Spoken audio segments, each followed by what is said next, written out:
नमस्कार, आप देख रहे हैं अपना बिहार। मैं हूं आपके साथ विभा उपाध्याय और बुलेटिन की शुरुआत आज की सबसे बड़ी खबर के साथ। बालू माफियाओं से सांठगांठ कर अकूत संपत्ति अर्जित करने वाले कोइलवर के निलंबित सीओ अनुज कुमार के ठिकानों पर आर्थिक अपराध इकाई की टीम आज छापेमारी कर रही है। अनुज कुमार पर कोइलवर में अपनी पदस्थापना के दौरान बालू माफियाओं से सांठगांठ का आरोप है। टीम पटना स्थित आवास के साथ ही पैतृक आवास नवादा और ससुराल गया में भी छापेमारी इस वक्त कर रही है।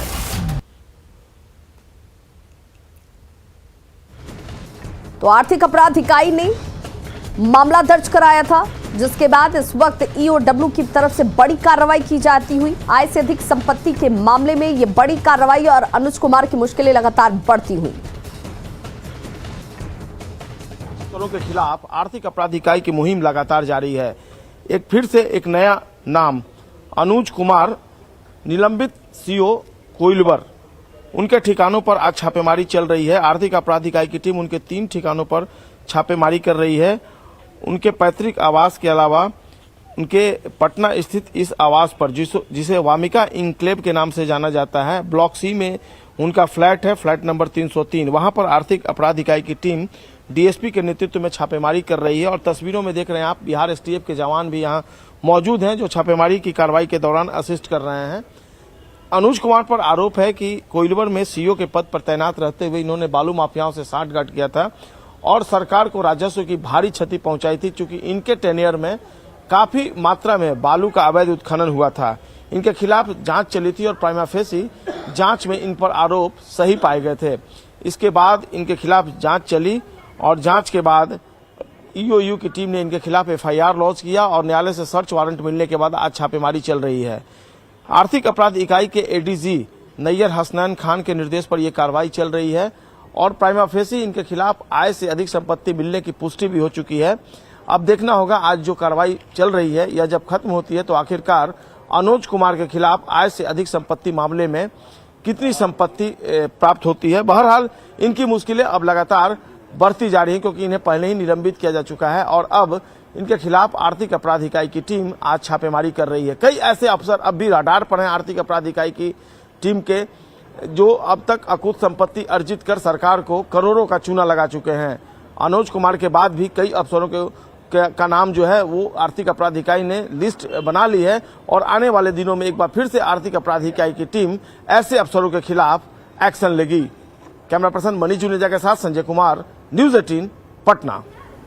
तो बालू माफियाओं से सांठगांठ के बाद अब ये बड़ी कार्रवाई अनुज कुमार के ऊपर इस वक्त होती हुई हम आपको तस्वीरों के जरिए भी दिखाएंगे कि कैसे आज जिन 2 ठिकानों पर इस वक्त ये छापेमारी की जा रही है आर्थिक अपराध इकाई की तरफ से। और ईओडब्ल्यू की ये बड़ी कार्रवाई इसलिए क्योंकि बालू माफियाओं के साथ सांठगांठ का इनके ऊपर गंभीर आरोप। 2 तस्वीरें देखिए आपके टीवी स्क्रीन पर है। पहली तस्वीर पटना आवास की, जहां पर इस वक्त ईओडब्ल्यू की टीम मौजूद है और ये ईओयू की टीम की तरफ से लगातार कार्रवाई की जाती हुई। और दूसरी तस्वीर नवादा के पैतृक आवास की, जहां पर ये टीम लगातार सुबह से छापेमारी कर रही है। अनुज कुमार के खिलाफ मामला दर्ज किया गया था, जिसके बाद इन्हें निलंबित कर दिया गया था, लेकिन अब ये कार्रवाई आर्थिक अपराध इकाई ने जब दर्ज कराया था मामला तो गंभीर होता हुआ। और नवादा संवाददाता अनिल विशाल हमारे साथ इस वक्त ज्यादा जानकारी के साथ वो लाइन पर जुड़ चुके हैं। अनिल विशाल, इस वक्त किस तरह की कार्रवाई की जा रही है इनके पैतृक आवास पर? जी देखिए विभा, अभी जो पटना से आर्थिक अपराध इकाई की टीम जो है नवादा इनके पैतृक आवास लॉन में पहुंची थी, जहां सिरदल्ला स्थानीय पुलिस भी इनके आवास पे पहुंची है। हालांकि उनके घर में काफी लंबे समय से कोई नहीं आ रहा है और मकान जो है काफी लंबे समय से बंद था और जो निलंबित सीओ अनुज कुमार है वो लंबे समय से नवादा अपने पैतृक घर पे नहीं आए हैं। लिहाजा टीम जो है अंदर उनके घर पे काफी देरी से रेड कर रही है, मगर अभी तक उन्हें कोई भी लीड नहीं मिला है।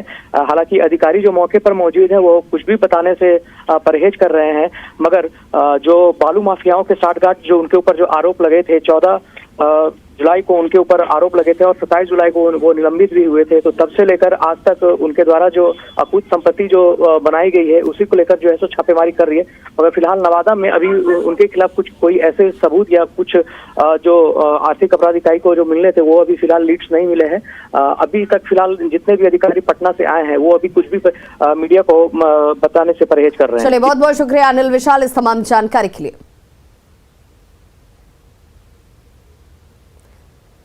सिवान में ओवरटेक करने के विवाद में एक ट्रक ड्राइवर की कुछ लोगों ने जमकर पिटाई कर दी। 6 से ज्यादा लोगों ने उसे ट्रक से रोककर नीचे उतारा और पिटाई करने लगे, जिससे वो गंभीर रूप से घायल हो गया।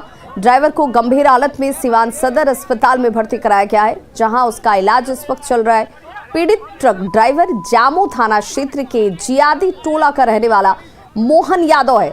उसका कहना है कि वो मैरवा से सिवान आ रहा था और इसी दौरान कुछ लोग उसे ओवरटेक कर रहे थे। जगह नहीं होने की वजह से वो पास नहीं दे पा रहा था, जिसके बाद उसने ट्रक को रोका तो लोगों ने उसकी पिटाई शुरू कर दी। और सहयोगी मृत्युंजय हमारे साथ इस वक्त ज्यादा जानकारी के साथ फोन लाइन पर सिवान से जुड़ गए। मृत्युंजय, आखिर विवाद के पीछे की वजह क्या है? ये देखिए, हमारा ट्रक चालक से बात हुई। उसका कहना था कि मैंने अपनी ट्रक लेकर आ रहा था, क्योंकि पूरा मामला ये मैरवा थाना क्षेत्र का है।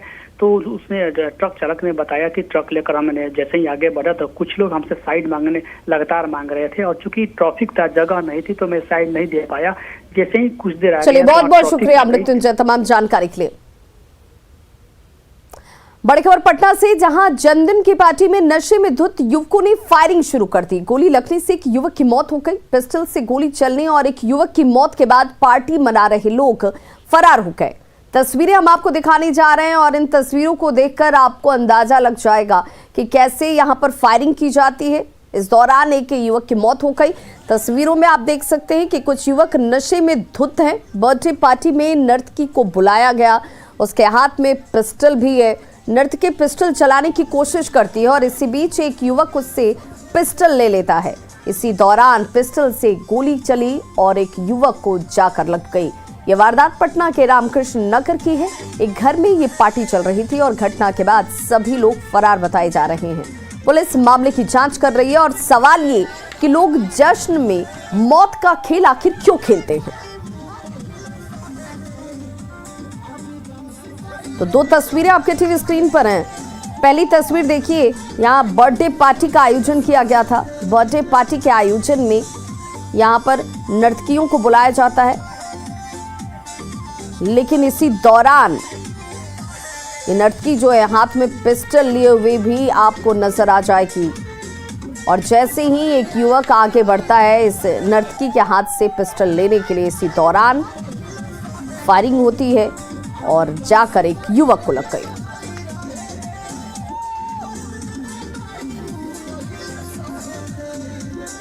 सहयोगी संजय हमारे साथ इस वक्त ज्यादा जानकारी के साथ वो लाइन पर जुड़ गए। संजय, क्या कार्रवाई आयोजकों के ऊपर? बर्थडे पार्टी जहां हो रही थी, घर वालों की क्या इस मामले को लेकर कोई गिरफ्तारी? देखिए, फिलहाल सभी जो आरोपी हैं वो फरार हो गए, लेकिन हैरत अंगेज कर देने वाली ये घटना है। रामकृष्ण नगर थाना क्षेत्र में बर्थडे पार्टी के नाम पर एक तो शराब की पार्टी चल रही थी, नशे में धुत होकर फायरिंग की जा रही थी, और ये कई सवाल खड़ा कर रहा है ये जो इंसिडेंट है। बहरहाल सभी आरोपी फरार हैं और देखिए तस्वीरों में बार बालाओं के हाथ में पिस्टल थमाई जा रही है और लोग जो है उसे कैमरे में कैद कर रहे हैं। मतलब कानून का कोई खौफ नहीं है। यह घटना इस बात को साबित करती है। बहरहाल 22 साल का विक्की, जिसके माता पिता की मौत बचपन में ही हो गई थी, वह हर्ष फायरिंग की चपेट में आ गया, उसकी मौत हो गई मौके पर। और फिलहाल सभी घर वाले फरार हैं। पुलिस ने फर्द बयान के आधार पर FIR लॉन्च कर लिया है और आरोपियों की गिरफ्तारी के लिए फिलहाल छापेमारी चल रही है। विवाह, चलिए, बहुत बहुत शुक्रिया संजय इस जानकारी के लिए। और देखिए तस्वीर जो हम आपको दिखा रहे हैं, ये वो 22 साल का विक्की जिसकी मौत हुई है गोली चलने की वजह से, और परिवार वाले जो हैं वो फरार बताए जा रहे हैं। बताया जा रहा है कि बर्थडे पार्टी का आयोजन किया गया, लेकिन यहाँ पर लोग नशे की हालत में थे। नर्तकियां जो आपको इस तस्वीर में नजर आ रही होंगी बर्थडे पार्टी के आयोजन में नाचती गाती हुई, लेकिन इन्हीं नर्तकियों के हाथ में पिस्टल थमा दी जाती है। ये पिस्टल रोकने की कोशिश करने के दौरान एक युवक आगे आता है, पिस्टल लेने की कोशिश करता है, फायरिंग होती है और इसी दौरान पहली तस्वीर जिस युवक की आप देख पा रहे हैं इसको जाकर लग जाती है। बर्थडे पार्टी में गोली चलने की वजह से विक्की की मौत हो जाती है। और बड़ी खबर किशनगंज से आ रही है, जहां पर पुलिस ने 10 लुटेरों को गिरफ्तार किया है। गैस एजेंसी को निशाना बनाया गया था। स्वर्ण कारोबारी से भी रुपए लूटे गए थे। सोने चांदी के जेवरात की लूट की गई थी। 9 और 10 नवंबर ये वो तारीख है जब वारदात को इन लोगों ने अंजाम दिया था। 5 किलो चांदी, 10 मोबाइल जब्त किए गए हैं। पुलिस ने 10 लुटेरों को गिरफ्तार कर लिया। एक बड़ी कामयाबी हाथ लगी है पुलिस के। 3 बाइक भी बरामद की गई है। स्वर्ण कारोबारी से लूट की घटना को इन लोगों ने अंजाम दिया था, जो जानकारी इस वक्त सामने आ रही है। 9 और 10 नवंबर की वारदात को अंजाम देने के बाद लगातार इनकी गिरफ्तारी के लिए कार्रवाई की जा रही थी। अब ये लोग गिरफ्त में।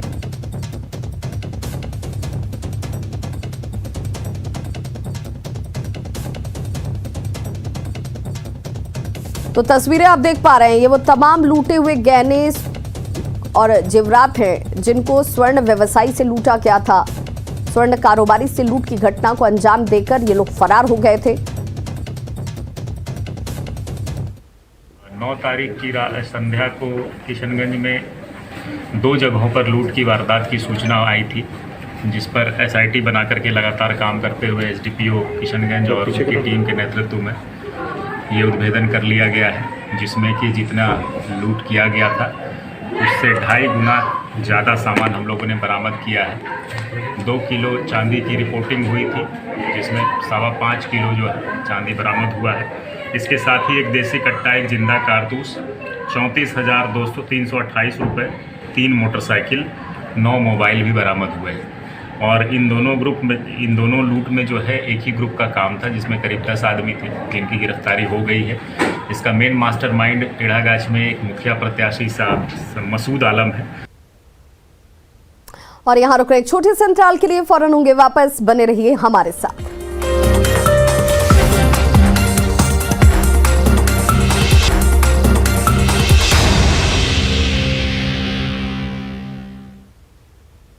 ब्रेक के बाद एक बार फिर से आप सभी का बहुत स्वागत है। सॉल्वर गैंग के सरगना पीके उर्फ नीलेश कुमार को पुलिस ने गिरफ्तार कर लिया है।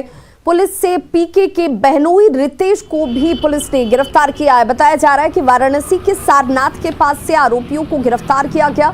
सॉल्वर गैंग नीट परीक्षा में अभ्यर्थी की जगह अपने सदस्य को परीक्षा दिलवाता था और फर्जी तरीके से मेडिकल में दाखिला दिलाने का काम किया जा रहा था।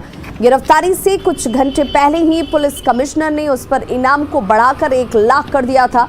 वाराणसी में नीट के दौरान बीएचयू की छात्रा के पकड़े जाने के बाद मामले का खुलासा हुआ। खुलासे के बाद अब तक 9 गिरफ्तारियां इस पूरे मामले में हो चुकी हैं। बताया जा रहा है कि ये गैंग करीब 5 से 6 सालों से नीट की परीक्षा में सॉल्वरों को बैठाकर परीक्षा दिलाने का काम कर रहा था।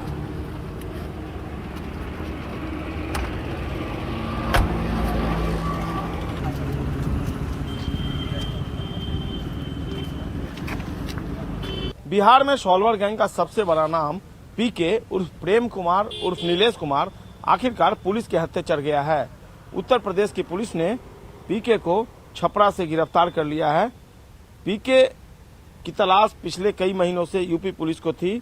दरअसल नीट परीक्षा के दौरान वाराणसी में पटना की एक युवती पकड़ी गई थी, जिससे पूछताछ के आधार पर यह पता चला था कि पीके नीट की परीक्षाओं के अलावा विभिन्न तरह की प्रतियोगी परीक्षाओं में सॉल्वर गैंग की मदद से अभ्यर्थियों को उत्तीर्णता दिलवाता है। पीके के बहनोई को भी यूपी पुलिस ने गिरफ्तार किया है। पीके का जो बहनोई है वह इसी पटना सचिवालय में कला, युवा एवं संस्कृति विभाग में लिपिक के पद पर तैनात है। पीके के बारे में यह कहा जाता है कि नीट की परीक्षा में वह 30 से 40 लाख रुपए प्रति अभ्यर्थी वसूलता है और इसी पैसे से अकूत कमाई करके उसने पटना में पाटलिपुत्र थाना क्षेत्र के कुर्जी इलाके में 3 मंजिला मकान बनाया है और इसके अलावा दानापुर में 2 जगहों पर 4 से 5 बीघा जमीन की खरीदारी की है।